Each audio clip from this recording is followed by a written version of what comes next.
Alrighty, as mentioned previously, we're joined now by Ivin Jasper, offensive coordinator for the Naval Academy, and I guess with all the news around Jarren's transplant and his whole experience this last year or so, it's almost like you're his dad. Is your main title now, isn't it? Oh yeah, it's it's a long process. Obviously, we still got some ways to go, but it's good being where we are now. He's doing well. He's back home, and again, it's a good feeling. It's a good feeling. Having him at home now, and no more wires to plug into, no more batteries. So again, it just feels good to be dad again. And it all basically started, if you don't mind sort of going over this again, it really started with a physical, which every kid who plays organized sports, especially football, should take, and a Right. little and something showing up in that, right? Yes, it's basic physical he went in for, and the doctor she didn't like the sound of his heart. So obviously she referred him to a cardiologist, and we took him to a cardiologist, and then he listened to it as well. Gave him a stress test, gave him a 24-hour Holter monitor to wear, and he didn't like it as well. So then he sent him to an electrophysiologist, and his job is to check the electrical parts of the heart, the function of the heart, and that's where he decided that it needed to be fixed, and then obviously went in to get it fixed, and then obviously that's when the complications happened. And the whole process from start to transplant was it about a year? Am I right with that? No, it was in August. It was almost right at 6 months. Oh, okay. Yeah, right at 6 months. August 4th was the day that he went in for the catheter ablation, and then he got his transplant January 30th, and I guess February 4th would have been 6 months exact. So a little under 6 months. Having the privilege of being around the Naval Academy football team quite a bit, it has really impressed me because you guys are a family first and foremost. Before any of this ever happened, that was my impression. But Yeah, man, has it's that that. been reinforced? Obviously, that's one thing that Kenny's always preached. First and foremost about the football program, about us as coaches. Obviously, we're husbands and fathers first, and the same way we treat our players as if they were our own sons. How we want our kids being treated by coaches. So that's always been the main case here is family first. Take care of these young men as if they were our own. Now, obviously, for me, when this happened for to my kid, that everybody just basically, I mean, all wheels were turned, to support of my family and mainly Jarren and get them through this. So again, it's just been exhibited the family, the love, the support has been tremendous, and I just can't say enough about not just from our staff, but from the community, from our fans, and from all the other coaches around the country and other people who've shared the same kind of situation. I mean, support from them as well. So it's just been wonderful. Is there any one thing you take away from that outpouring? What you've sort of, I guess, learned in a lot of ways in a positive aspect about people in general? Well, obviously, being in the CICU, there are other families there that are going through the same thing, but we all came together because we're all going through the same thing. Just the support for each other, the love, and again, just nothing mattered. The color, race, or anything didn't matter. It's just we're all going through the same thing. You kind of wish the world was that way.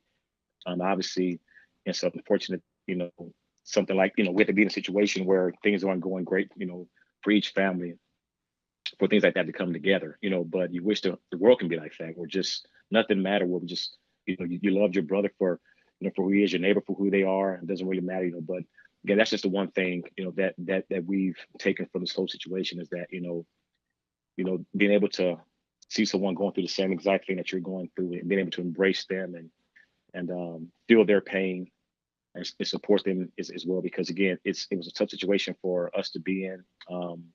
And in the 6 months that we were dealing with the CICU, there was, a handful of babies and two teenagers that didn't make it.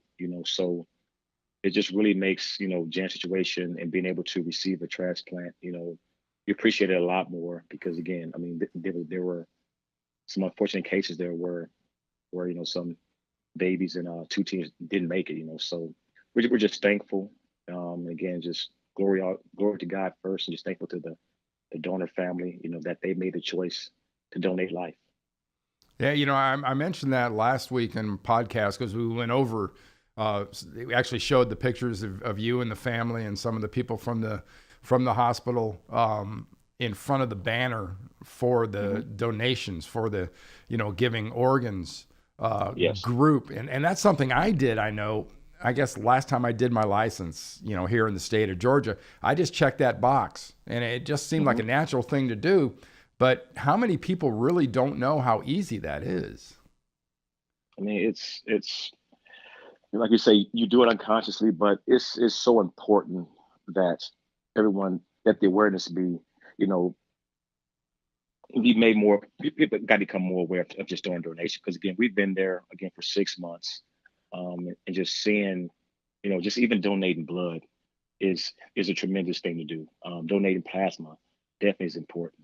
So again, the awareness just has to be raised for everyone just to be able to, make the decision, that to become a donor. Because again, I mean, it's one thing um, to be able to check a box on your driver's license, but also to be able to, if the situation does come where someone needs an organ, and just having that feeling that, if something happens to someone and you can't bring them back, you can't save them, but to be able to save a life, I mean, it definitely makes things more meaningful. A life more meaningful that they were able to have someone that's life be able to be extended.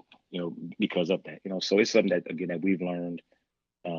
Obviously, we benefited from it. Again, we're just so thankful again that that Jan was able to receive a heart.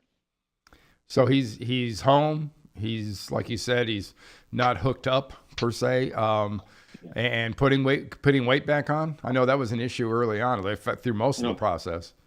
Yeah, he had lost a lot of weight, but right now he went in at 122 when it all happened. He got down to like 95. Right now he's back up to 128. And some of it's due to the steroids that he's on. He's gained some weight, kind of in his face and around his stomach.